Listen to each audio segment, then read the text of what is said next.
My son was in the ICU after an accident when my wife called and said, "Tomorrow's my cousin's birthday party. Make sure you help get things ready." I said, "I can't. This isn't the time." She replied, "If you don't come, I'll file for divorce." I hung up and deleted her number. On the day of the party, my son finally woke up and said, "Dad, I got hurt because of Mom." You ever have one of those moments where your entire world just shatters and you realize everything you thought was true was a complete, horrifying lie? For me, that moment came when my son lay fighting for his life in a hospital bed, and I finally saw the woman I married for exactly what she was, a monster. Chapter 1. The foundation you know. I've always built my life on 3 bedrock principles: loyalty, family, and consequence.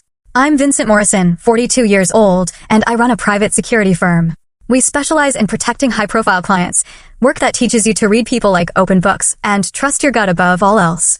My size, my steel gray eyes, they've intimidated a lot of folks. But the people close to me, they knew the fierce protectiveness that truly drove me. I met Linda Hartwell 12 years ago at my brother's wedding. She was the maid of honor. Radiant. Charming.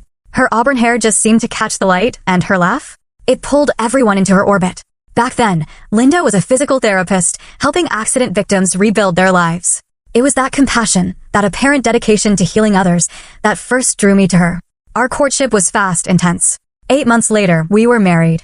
Linda insisted on an extravagant ceremony, way beyond what my practical nature would have chosen. But I wanted her happy.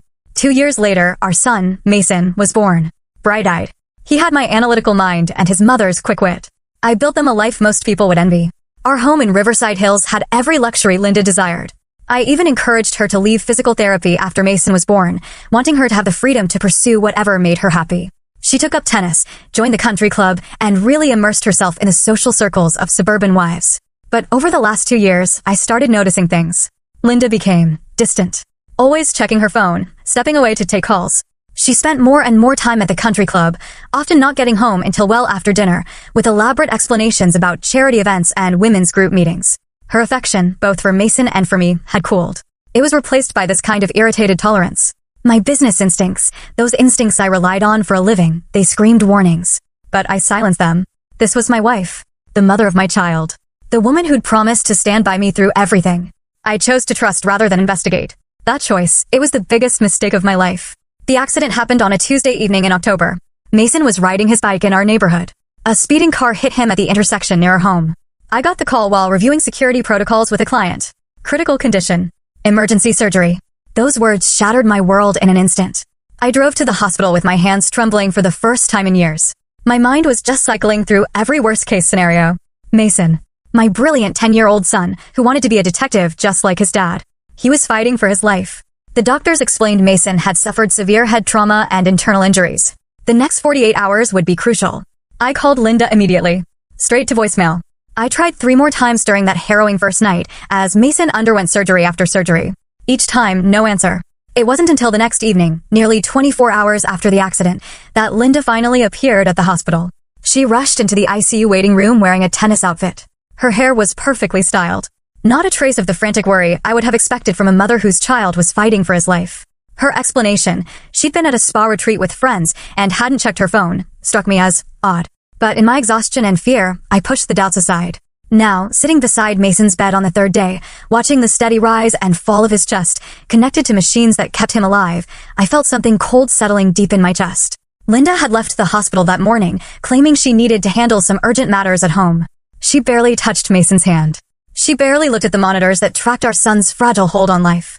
I just studied his pale face. So young, so peaceful, despite the trauma his small body had endured. Mason was all that mattered now. Everything else, every doubt, every warning sign I'd ignored, it could wait. But deep in the recesses of my mind, Vincent Morrison was beginning to compile a list of questions that would soon demand answers. Chapter 2, the breaking point then, on the 4th day, as the afternoon light began to fade through the hospital room windows, my phone rang. I'd been reading to Mason, hoping my voice might somehow reach through the sedation and medical haze. The doctors had cautiously mentioned he was showing signs of improvement, but he remained unconscious. It was Linda. Her voice had that particular tone I'd learned to recognize, the one she used when she wanted something and expected compliance. "Vincent, how is he?" she asked, though she didn't wait for a complete answer before continuing. "Listen, I need to talk to you about something important." I glanced at Mason's still form, the bandages around his head, the 4 lines threading into his small arms. "I'm here with our son, Linda. Whatever it is can wait." "No, it can't wait. Tomorrow is my cousin Belle's birthday party. It's been planned for months, and I need you to help prepare. The whole family will be there. I felt something snap inside my chest. Are you serious right now? My voice was low, dangerous. Don't take that tone with me. I know Mason is your priority, but life doesn't stop because of this. Belle specifically asked for you to handle the photography setup. You know how good you are with cameras, and our son is in the ICU. My voice dropped to a quiet warning that anyone who knew me would have recognized. He nearly died 3 days ago. He's still unconscious, and you're talking about a birthday party. The doctor said he's stable now. And honestly, Vincent, you sitting there staring at him isn't going to make him wake up any faster. This family event is important to me. Belle has always been like a sister to me, and missing her 30th birthday would be unforgivable. I closed my eyes, trying to process what I was hearing. In 12 years of marriage, I'd seen Linda's selfish tendencies, her need to be the center of attention, her talent for making every situation somehow about her. But this was beyond anything I'd ever imagined. I can't, I said simply. This isn't the time. There was a pause. And when Linda spoke again, her voice had turned cold. Calculating. Vincent, I'm not asking. I'm telling you. If you don't come tomorrow and help make this party perfect, I'll file for divorce. The words hit me like a physical blow. Not because of the threat itself, but because of what it revealed about the woman I'd married. Standing in that sterile hospital room, watching machines keep my son alive, I finally saw Linda with perfect clarity. She was threatening to destroy our marriage unless I abandoned our critically injured child for a party. Let me make sure I understand, I said, my voice carrying a deadly calm that would have terrified anyone who truly knew me. You're threatening to end our marriage unless I leave our son's bedside to help you with party decorations? Don't be dramatic. He's sedated anyway. He won't even know you're gone. That was the moment. The precise instant when Vincent Morrison's love for his wife died, completely replaced by something far more dangerous. I built my career on reading people, on understanding their motivations and capabilities. And in that moment, I finally understood exactly who Linda was. Without another word, I ended the call. Then, with deliberate precision, I deleted her number from my phone. I turned off the device entirely and placed it in my jacket pocket. Whatever Linda chose to do next, whatever threats she made or actions she took, I was done. I pulled my chair closer to Mason's bed and took his small hand in my own. It's okay, buddy, I whispered. Daddy's here. Daddy's not going anywhere. The next evening, as Linda was presumably celebrating at her cousin's party, I remained exactly where I belonged. I'd spent the day talking to Mason, reading his favorite books aloud, and researching every detail of his treatment with the focused intensity that had made me successful in business. I'd also made some phone calls, not to Linda, but to contacts in my network. People who specialized in investigations. People who could find answers to questions I'd been too trusting to ask before. Because Vincent Morrison was many things, protective, ruthless when threatened, and absolutely relentless when someone harmed his family. But I was not and had never been a fool. I'd simply chosen to love and trust my wife despite the warning signs. That choice was over now. The man who would emerge from this hospital room would be someone Linda had never truly known, and someone she would come to fear with every fiber of her being. Chapter 3. The revelation. Mason's eyes fluttered open on the 6th day, just as the morning sun cast golden rectangles across the hospital floor. I'd been dozing in the uncomfortable chair beside the bed when I heard the soft whisper of my name. Dad. I was instantly alert, my heart hammering as I leaned forward to take Mason's hand. I'm here, son. I'm right here. Mason's voice was weak, his words slightly slurred from the medications, but his eyes were clear and focused. The accident. I remember. Don't worry about that now, I said gently, pressing the call button for the nurses. You're safe. You're going to be okay. But Mason shook his head slightly, wincing at the movement. Dad, I need to tell you something. About Mom. Something in his tone made my blood run cold. Mason, you don't need to. I got hurt because Mother told me to go to the store. Mason's words came out in a rush, as if he needed to get them out before he lost the courage. She said she needed medicine for her headache, but she couldn't go because Uncle Trevor was coming over. The world tilted around me. Trevor Morrison. My own younger brother. Mason's uncle. The man who'd been best man at our wedding. Uncle Trevor? Mason nodded, tears forming in his eyes. I wasn't supposed to tell. Mom said it was our secret, that Uncle Trevor was helping her with a surprise for you. But Dad, they were kissing and touching each other, like married people do. The machines around Mason's bed seemed to fade into white noise as I processed what my son was telling me. Linda and Trevor. My wife. And my brother. The betrayal cut deeper than any physical wound could have. Mom sent me to get medicine so they could be alone, Mason continued, his young voice carrying a guilt that no child should ever bear. I was supposed to take the bike path, but I was upset and took the shortcut through the street instead. That's when the car hit me. My hands clenched into fists, but my voice remained gentle for my son's sake. Mason, listen to me carefully. None of this. None of it is your fault. Do you understand? Mason nodded, but I could still see the weight my son was carrying. I heard them talking before I left. Uncle Trevor was mad about something. said he was tired of hiding. Mom was crying and saying she needed more time. The final pieces clicked into place in my mind with crystal clarity. Linda's recent distance. Her mysterious phone calls and lengthy absences. Her complete lack of emotional response to Mason's accident. The spa retreat excuse that had never quite made sense. And now, the ultimate insult, threatening divorce if I didn't abandon our injured son to help her maintain appearances at a family gathering. A nurse entered the room, followed quickly by Dr. Patricia Wells, who began examining Mason with gentle professionalism. I stepped back, giving them space to work, but my mind was racing far beyond the hospital room. Remarkable recovery, Dr. Wells murmured as she checked Mason's pupils and reflexes. The swelling has reduced significantly, and his cognitive responses are excellent. We'll want to keep him for observation for another few days, but this is very encouraging. I nodded, managing to smile for Mason's benefit. But inside me, something fundamental had shifted. The protective father who'd spent days praying for his son's recovery was still there, but he was now joined by something far more dangerous. A man who'd been betrayed by the two people he'd trusted most in the world. After Dr. Wells left and Mason drifted back to sleep, I walked to the window overlooking the parking lot 3 stories below.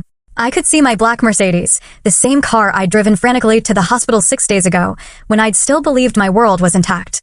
My phone, silent for the past 2 days, showed 17 missed calls from Linda and 4 from Trevor. I read through Linda's increasingly frantic voicemails, concern about my silence, then anger about missing the party, then attempts at manipulation about working through our problems. Trevor's messages were more direct. We need to talk. Linda told me what happened. This isn't what you think. Call me back, Vincent. I deleted every message without responding. Then I scrolled through my contacts until I found a name I hadn't called in over a year, Anthony Russo. A private investigator who'd worked security details for some of my most demanding clients. Anthony specialized in cases that required absolute discretion and thoroughness. The call was answered on the second ring. Russo Investigations. Anthony, it's Vincent Morrison. I need to hire you for something personal. Vincent, of course. What do you need? Complete surveillance and background on 2 subjects. Financial records, communications, travel patterns, everything. I want to know what they've been doing, where they've been going, and who they've been talking to for the past year. Understood. Understood. Who are the subjects? I watched my reflection in the window glass, noting the cold determination in my own eyes. My wife, Linda Morrison. And my brother, Trevor Morrison. There was a pause. Anthony had worked with me long enough to know this wasn't a request made lightly. How deep do you want me to go? All the way to the bottom, Anthony. No limits. No boundaries. I want to know everything. You'll have preliminary findings within 48 hours. I ended the call and returned to Mason's bedside. My son was sleeping peacefully now, the color already returning to his cheeks. Whatever came next, I would make sure Mason was protected from all of it. But Linda and Trevor? They would face the full consequences of their choices. Vincent Morrison had built his reputation on understanding that every action had repercussions. And betrayal carried the highest price of all. The war was about to begin. And I intended to win completely. Chapter 4. The hunt begins. Anthony Russo's preliminary report arrived exactly 48 hours later, delivered by encrypted email to my secure business account. I read it in the hospital cafeteria during one of Mason's scheduled rest periods, and what I discovered made my blood turn to ice. The affair between Linda and Trevor had been going on for 14 months. Anthony had uncovered credit card records showing shared hotel visits, joint trips disguised as separate business travel, and hundreds of text messages between burner phones. But the details that cut deepest were the personal ones, intimate photos, love letters, and planning documents for what they'd apparently started calling their real life together. More damaging still were Trevor's financial records.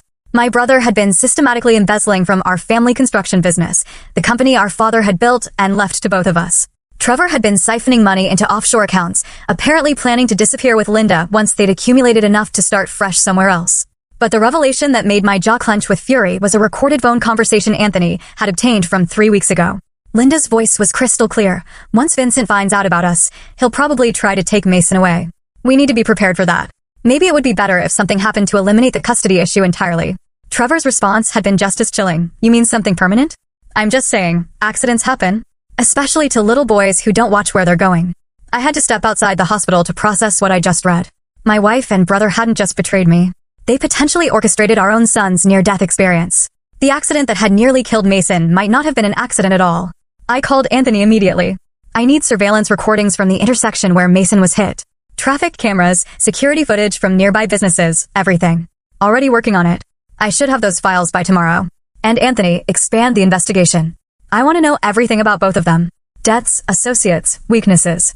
Everything that could be useful. I spent the next 2 days maintaining a perfect normalcy on the surface while building my case underneath. I continued caring for Mason, who was recovering remarkably well and would be discharged within the week. To any observer, I appeared to be nothing more than a devoted father, focused entirely on his son's health. But during Mason's sleeping hours and therapy sessions, I was meeting with lawyers, accountants, and other specialists.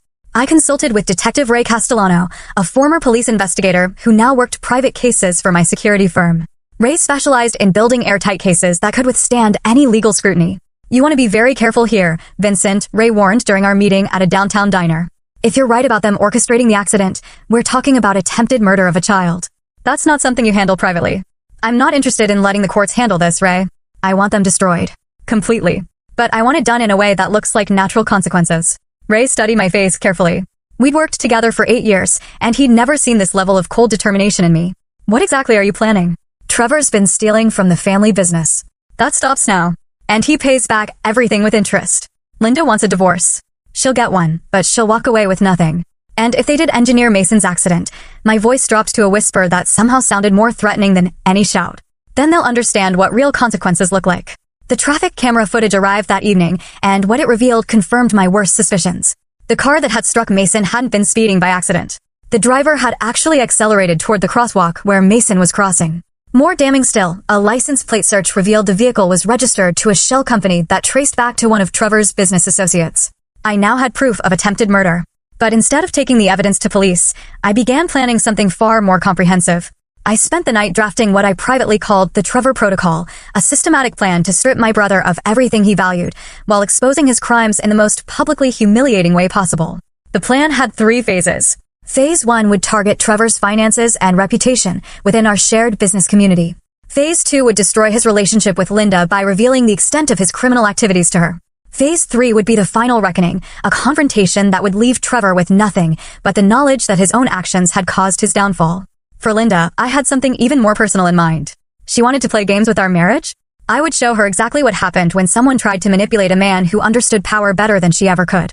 On Mason's final day in the hospital, Linda finally appeared for what she claimed would be a family discussion. She arrived wearing a new designer dress and jewelry I didn't recognize, her manner combining false concern for Mason with barely concealed irritation at my continued silence.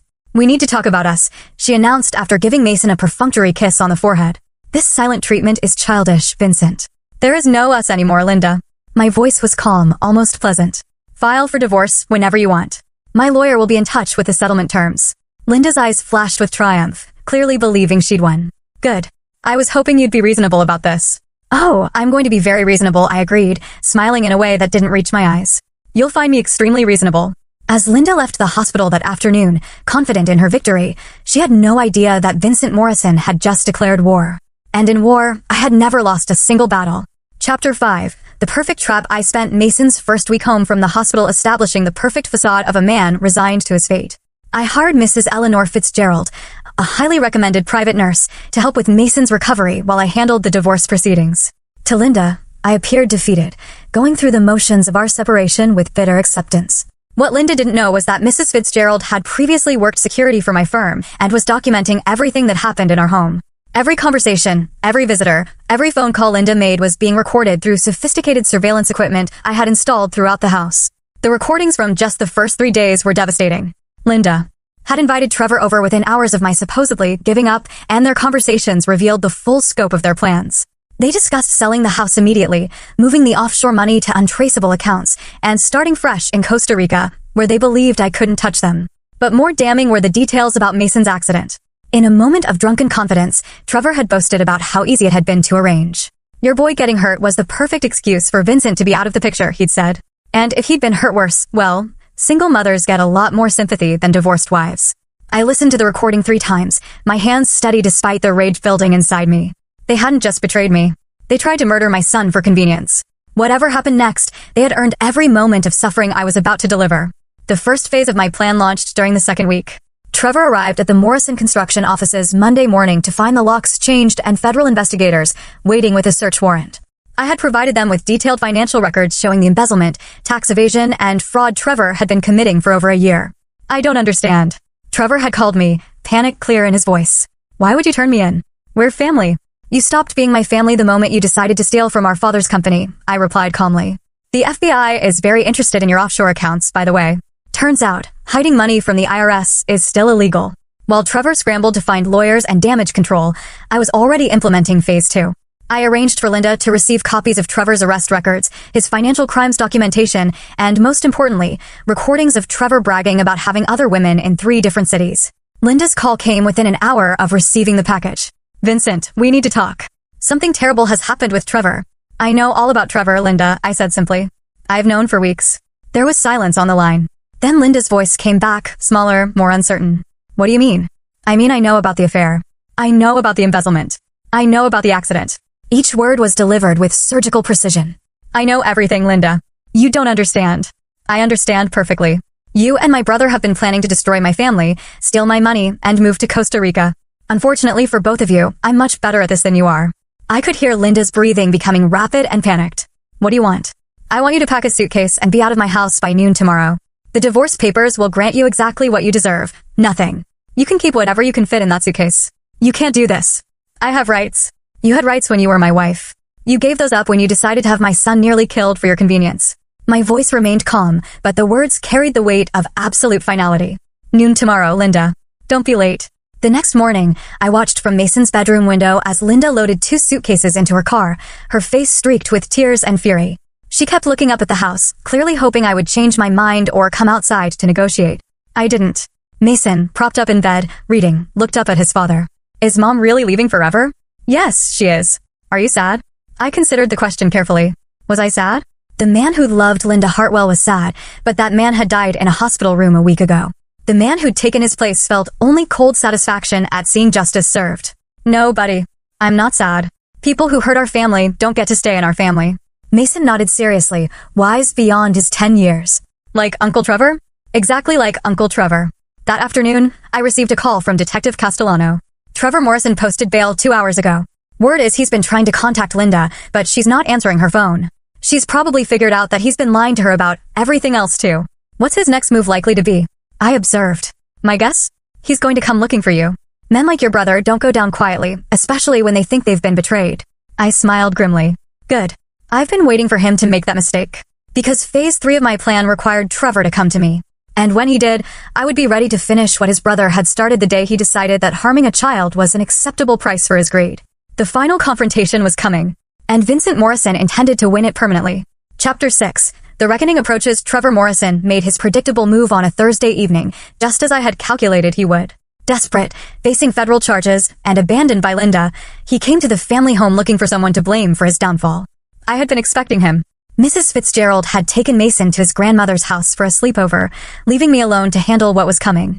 The security system I'd installed captured Trevor's arrival, drunk, angry, and carrying what appeared to be a baseball bat from his truck. I watched through the security monitors as Trevor stumbled up the front walkway, muttering to himself. The external microphones picked up fragments, ruined everything. My own brother should have finished the job. When Trevor started pounding on the front door, I was ready. "Vincent, open this door. We need to settle this like men." I opened the door calmly, noting Trevor's bloodshot eyes and the alcohol on his breath. My younger brother had always been the volatile one, quick to anger and slower to think. That predictability had made planning this confrontation remarkably simple. "Hello, Trevor. You look terrible. You son of a bitch." Trevor raised the bat, but I was faster, stepping aside as Trevor's drunken swing left him off balance. I caught my brother's wrist and twisted, sending the bat clattering across the entryway floor. "That was a mistake," I said conversationally, as if discussing the weather. Trevor stumbled backward, suddenly realizing he'd badly miscalculated. I had always been the bigger, stronger brother, but Trevor had forgotten that my security work kept me in peak physical condition. "You destroyed my life," Trevor shouted. "Linda was the best thing that ever happened to me, and I didn't do anything to your life, Trevor. You destroyed it yourself the moment you decided to steal from our family business." I advanced slowly, backing Trevor toward the living room. "I just made sure there were consequences. The money was as much mine as yours. The money you stole wasn't from the business profits, Trevor. You've been embezzling from client accounts. Money that belonged to other people. People who trusted us." My voice carried cold contempt. "Our father built this company on integrity, and you turned it into your personal piggy bank." Trevor's face flushed with rage and shame. "Dad always liked you better anyway. You got everything handed to you while I had to scrape for whatever. Stop." My command cut through Trevor's rant like a blade. "Don't you dare bring our father into this. He died believing you were a man of honor." "Honor?" Trevor laughed bitterly. "What honor is there in watching your older brother get everything while you get scraps?" Linda understood that. She saw how you treated me, how you always had to be the successful one, the perfect one. Linda understood that you were a useful idiot with access to money, I interrupted. She's been playing you for 14 months, Trevor. Every promise she made, every plan you thought you two had together, it was all manipulation. I pulled out my phone and played one of the recorded conversations from the previous week. Linda's voice filled the room. Trevor's so desperate to prove himself that he'll do anything I suggest. The money laundering, the offshore accounts, even arranging the accident. He actually thinks I respect him for it. Trevor's face went white as he heard his lover's words. You doctored that. You're lying. I played another recording, this one from just 3 days ago. I never loved Trevor. How could I? He's weak, a criminal, and honestly not very bright. But he was useful for getting Vincent out of the picture. Once the divorce is final and I have my settlement, I'll disappear and let Trevor deal with his legal problems alone. Trevor sank into a chair, the fight going out of him as he realized the full scope of how thoroughly he'd been used. She said she loved me. She said we were going to start over together. She used you to steal money and try to kill my son, I said, my voice dropping to a dangerous whisper. Did you really think there wouldn't be consequences for that? The accident was her idea. I just arranged the car. I never wanted Mason to actually get hurt that badly. I went very still. You just confessed to attempted murder. Trevor looked up, sudden panic in his eyes as he realized what he'd just admitted. Vincent, you have to understand. I understand perfectly. I pulled out my phone again, this time showing Trevor that our entire conversation had been recorded. I understand that you and Linda conspired to have my 10-year-old son killed for money. Trevor tried to stand, but I was already moving. Years of protection work had taught me how to restrain dangerous individuals efficiently and permanently. Trevor found himself face down on the hardwood floor, with my knee pressed against his spine. Here's what's going to happen, I said calmly, ignoring Trevor's struggles. You're going to prison for embezzlement, fraud, tax evasion, and attempted murder. You'll serve 15 to 20 years, if you're lucky. You can't prove the murder attempt. I have recordings of you confessing. I have financial records of you paying the driver. I have traffic camera footage of the accident. And now I have you confessing again on tape. I applied slightly more pressure and Trevor gasped. I can prove everything. I stood up, leaving Trevor gasping on the floor. But here's the thing, Trevor. Prison is just the beginning. You tried to kill my son, and that means you've made an enemy who will never, ever forget. What do you mean? I smiled, and Trevor finally understood the true danger he was in. This wasn't the protective older brother he'd grown up with. This was someone far more dangerous, a man with resources, connections, and an absolute commitment to revenge. I mean that for the rest of your life. Wherever you go, whatever you try to build, I'll be there to tear it down. Every job you apply for, every relationship you start, every moment of peace you think you've found. I'll be there to remind the world exactly what you are. Trevor tried to crawl away. But Linda's going to face the same justice. She's already discovered that all her credit cards have been canceled, her bank accounts frozen, and her passport flagged. She's trapped, alone, and about to learn what happens to people who threaten my family. As I called the police to report an intruder who'd confessed to attempted murder, Trevor Morrison finally understood that he declared war on the wrong man. And this war was about to end with his complete and permanent destruction. Chapter 7. The final justice. The next 3 weeks unfolded exactly as I had orchestrated. Trevor was denied bail after the recording of his confession was presented to the court. And Linda found herself trapped in a legal nightmare that stripped away every advantage she'd thought she possessed. My lawyer, Rebecca Cross, was a specialist in high-stakes divorce cases who took particular satisfaction in destroying manipulative spouses. She'd reviewed all of my evidence and constructed a legal strategy that would leave Linda with nothing while ensuring she faced criminal charges for her role in Mason's attempted murder. She's trying to claim she was coerced by Trevor, Rebecca informed me during our meeting.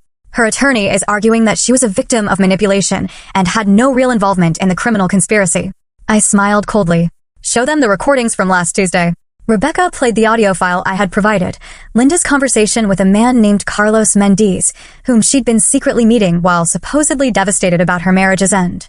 In the recording, Linda was clearly planning to access hidden assets and flee the country once the heat died down.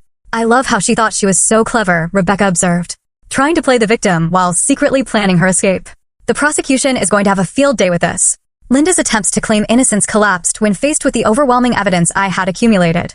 The recordings of her planning Mason's accident, her knowledge of Trevor's embezzlement, and her attempts to hide assets all painted a picture of a woman who was far from the victim she claimed to be. But my revenge went deeper than just legal consequences.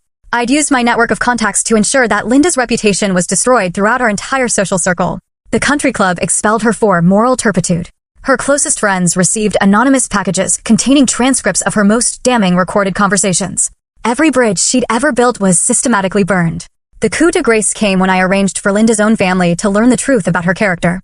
Her cousin Belle, the same cousin whose birthday party had triggered Linda's divorce threat, received copies of recordings where Linda mocked Belle as a pathetic spinster who throws elaborate parties because she has no real life. Within a week, Linda found herself completely isolated, facing serious criminal charges and financially destitute.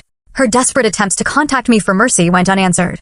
I was focused entirely on Mason's continued recovery and the rebuilding of our lives. My son was thriving, both physically and emotionally, and he'd shown remarkable resilience in the face of everything that had happened. Dad, do you think Uncle Trevor is sorry for what he did? Mason asked one evening as we worked on a puzzle together. I considered the question carefully. I think Trevor is sorry he got caught, buddy. But being sorry you got caught is different from being sorry you hurt someone. Mason nodded thoughtfully. Like when kids at school say sorry, but they don't really mean it. Exactly like that. I'm glad he's gone, Mason said quietly. And I'm glad Mom is gone too. They made everything feel scared and angry all the time. I felt a surge of protective love for my son. Despite everything Mason had endured, he was becoming a stronger, more perceptive child. The trauma hadn't broken him. It had revealed his inner strength. The final courtroom scenes played out with devastating efficiency. Trevor was sentenced to 18 years in federal prison for embezzlement, fraud, and conspiracy to commit murder. The judge specifically noted the calculated cruelty of targeting a child for financial gain. Linda received 12 years for conspiracy and accessory charges, though I suspected she'd serve the full sentence. Prison had a way of being particularly harsh to people who harmed children, and word had a way of spreading about what inmates were inside for. As I watched them both being led away in shackles, I felt no satisfaction, no triumph. Only a cold sense of completion. Justice had been served. Consequences had been delivered. And the threats to my family had been permanently eliminated. But Trevor made one final mistake. As he was being escorted from the courtroom, he looked directly at me and mouthed words that the security cameras would later clearly capture. Asterisk, this isn't over. Asterisk, I smiled then, the first genuine emotion I'd shown in months. Because Trevor still didn't understand who he was dealing with. Even from prison, Trevor apparently thought he could continue to threaten my family. That night, I made a phone call to contacts who specialized in ensuring that prison could be a very educational experience for inmates who needed to learn important lessons about consequences. Trevor Morrison would discover that Vincent's reach extended far beyond the courtroom, and that some wars never truly end. They just move to different battlefields. Chapter 8. Prison Lessons. Trevor Morrison's first month in federal prison taught him several important lessons. The most significant was that his older brother's influence extended far beyond the civilian world he'd known. It started with small things. His commissary orders consistently arrived incomplete or spoiled. His cell assignments kept changing, always to locations with problematic cellmates. Guards seemed to lose his request forms and forget to relay his messages. Mail delivery became sporadic at best.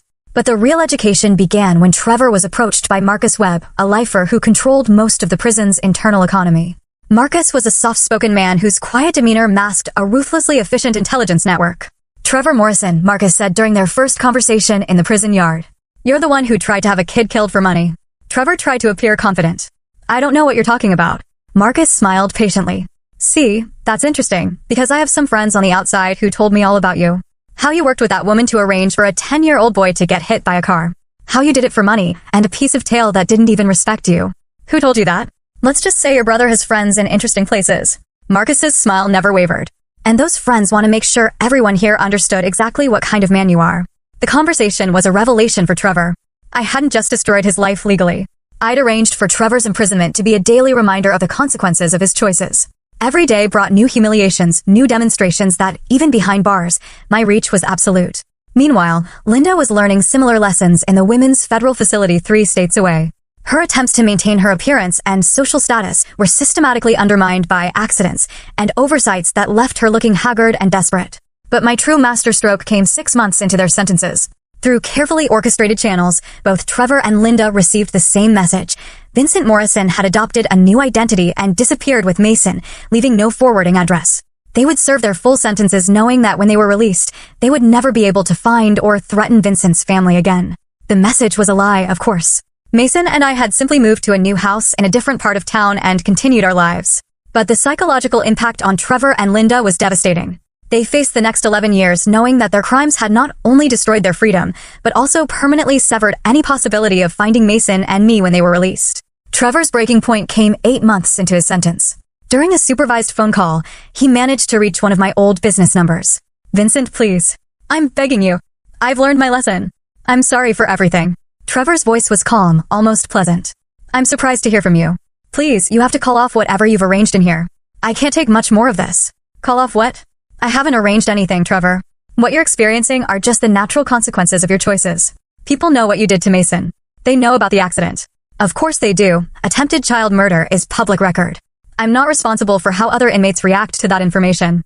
Trevor was crying now, all pretense of dignity abandoned. I'll do anything. I'll sign over everything. I'll admit to whatever you want, just please. Trevor, you already confessed to everything on tape. You already signed over everything when the court seized your assets. There's nothing left for you to offer me. Then what do you want? My voice dropped to the quiet, dangerous tone Trevor had learned to fear. I want you to serve every single day of your sentence knowing that you tried to murder my son for money. I want you to wake up every morning and go to sleep every night remembering that your greed and weakness nearly killed a 10-year-old boy. Vincent, please. And I want you to understand that when you're eventually released, you'll be a registered felon with no money, no family, no friends, and no future. You'll spend the rest of your life knowing that you destroyed everything good you ever had for a woman who never respected you and money you were too stupid to enjoy. The line went dead. And Trevor Morrison finally understood that his war with Vincent had been over before it started. He brought a knife to a gunfight, and I had spent months ensuring that the defeat would be permanent and complete. In her own facility, Linda received a similar call that same day. Her conversation with me lasted exactly 90 seconds and ended with her screaming threats and obscenities into a disconnected phone line. That night, both Trevor and Linda learned that threatening Vincent Morrison's family, even from prison, carried additional consequences. The next morning, they were both transferred to maximum security facilities, where communication with the outside world became almost impossible. I set down my phone and returned to helping Mason with his homework. My son was excelling in his new school, making friends easily, and showing no signs of lasting trauma from his ordeal. Dad, was that Uncle Trevor on the phone? Mason asked without looking up from his math problems. Yes, it was. Did he say he was sorry? I considered the question. He said the words, but they didn't mean anything. Some people only say sorry when they want something, not because they actually feel bad about what they did. Mason nodded seriously. I'm glad we don't have to see him anymore. You never will, I assured him. Some bridges, once burned, can never be rebuilt. As I looked at my son, healthy, happy, and safe, I felt complete. Satisfaction with the choices I'd made. Justice had been served. Consequences had been delivered. And the threats to his family had been permanently eliminated. The war was over, and I had won it completely. Chapter 9. New beginnings. 2 years after the trials, I stood in the kitchen of our new home, watching Mason play basketball in the backyard with his best friend, Jake. At 12, Mason had grown tall and strong, with no physical limitations from his injuries, and a maturity that impressed every adult who met him. The house was smaller than our previous home, but it felt infinitely more peaceful. I had chosen the location carefully, a quiet neighborhood with good schools and neighbors who valued privacy. I'd also implemented security measures that were invisible but comprehensive, ensuring that Mason would always be safe without feeling like he lived in a fortress. Dr. Sarah Chun, Mason's therapist, had pronounced him remarkably well-adjusted during their final session the previous month. He's processed the trauma in a very healthy way, she told me. Children are often more resilient than we expect, especially when they have a strong support system. And I had built that support system carefully. Mrs. Fitzgerald had become like family, serving as both caregiver and confidant for Mason. My mother, Vincent's grandmother, had moved closer and spent several days a week with her grandson. A circle of trusted friends and neighbors provided additional layers of security and normalcy. The construction business had been rebuilt from the ground up under my sole control. All of Trevor's contamination had been methodically removed, and the company now operated with an integrity that would have made our father proud. I had hired Detective Ray Castellano as head of security, and the business had expanded into corporate consulting with impressive success. But the most significant change was in me. The man who had emerged from that hospital ICU 2 years ago was harder than the man who had entered it. But he was also more focused on what truly mattered. I'd learned to distinguish between people who deserved my trust and those who merely demanded it. The doorbell rang, interrupting my thoughts. I opened it to find Detective Ray Castellano holding a manila envelope. Thought you'd want to see this, Ray said, stepping into the house. I opened the envelope and found photographs from federal prison surveillance cameras. Trevor looked haggard and thin, his face bearing scars that suggested his imprisonment had been exactly as educational as I had intended. In the photos, he was being transferred to another facility, this time a minimum security prison farm in a remote location. He's been reclassified as a model prisoner, Ray explained. Apparently, he's found religion and spends most of his time in the prison library. I studied the photos without emotion. How much time does he have left? 8 years, assuming good behavior. Linda has about 7 left on her sentence. I nodded and placed the photos back in the envelope. Any word on their post-release plans? Trevor's been writing letters to his old army buddies, talking about starting fresh somewhere far away. Linda's apparently planning to move in with her sister in Oregon once she's released. Both of them seem to understand that returning to this area would be inadvisable. Good. I sealed the envelope and handed it back to Ray. File this with the others. I don't need to see any more updates unless they try to make contact. Ray understood. I had moved beyond the need for ongoing revenge into the more important work of building a secure future for my son. The past was settled. What mattered now was ensuring that the future remained protected. That evening, as I helped Mason with his algebra homework, my son looked up with a question that had clearly been on his mind for a while. Dad, do you ever think about what would have happened if Uncle Trevor and Mom had been different people? I sat down, put my pen down, and considered the question seriously. What do you mean? Like if they had been good people who loved us and never tried to hurt anyone. Do you think we'd still be a family? It was a profound question for a 12-year-old, and I realized that Mason was grappling with concepts of family, loyalty, and forgiveness that many adults never fully understood. I think good people who loved us wouldn't have made the choices they made, Mason, I said carefully. Real love means protecting the people you care about, not hurting them for your own benefit. Mason nodded thoughtfully. So, they showed us who they really were by what they did. Exactly. And now we know to build our family with people who show us through their actions that they can be trusted. Like Mrs. Fitzgerald. And Grandma. And Uncle Ray. I smiled. Ray had become like a brother to both of us, filling the role that Trevor had abandoned. Mrs. Fitzgerald had proven more maternal than Linda had ever been. My mother had stepped up as the grandmother Mason deserved. Exactly like them. Family isn't just about blood relations, Mason. It's about people who choose to love and protect each other, no matter what. Mason returned to his homework with a satisfied expression, like someone who'd received an answer that made sense of his world. I watched him work, marveling at the strength and wisdom my son had developed through adversity. Later that night, after Mason was asleep, I sat in my study, reviewing security reports and business documents. The ritual had become both a practical necessity and a personal meditation, a way of ensuring that the peaceful life we'd built remained protected. My phone buzzed with a text from an unknown number. Your brother says hello from his new home. Asks if you've forgotten about him yet. I deleted the message without responding. Someone, probably one of Trevor's fellow inmates, was trying to goad me into some kind of reaction. It was exactly the kind of desperate, pathetic move Trevor would orchestrate from prison. I had not forgotten about Trevor, and I never would. But forgetting and moving on were two different things. Trevor Morrison would serve every day of his sentence knowing that his choices had permanent consequences. And when he was eventually released, he would discover that my reach was long enough to ensure those consequences continued for the rest of his life.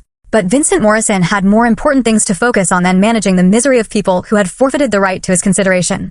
I had a son to raise, a business to run, and a future to build. As I turned off the lights and headed upstairs, I felt the deep satisfaction of a man who had faced the worst betrayal imaginable and emerged stronger. I'd learned that forgiveness was a luxury I couldn't afford, and that some wounds were meant to leave scars as reminders. Mason was safe. Our enemies were neutralized. And our future was secure. In Vincent Morrison's world, that was the only victory that mattered. The war was over, and I had won it completely.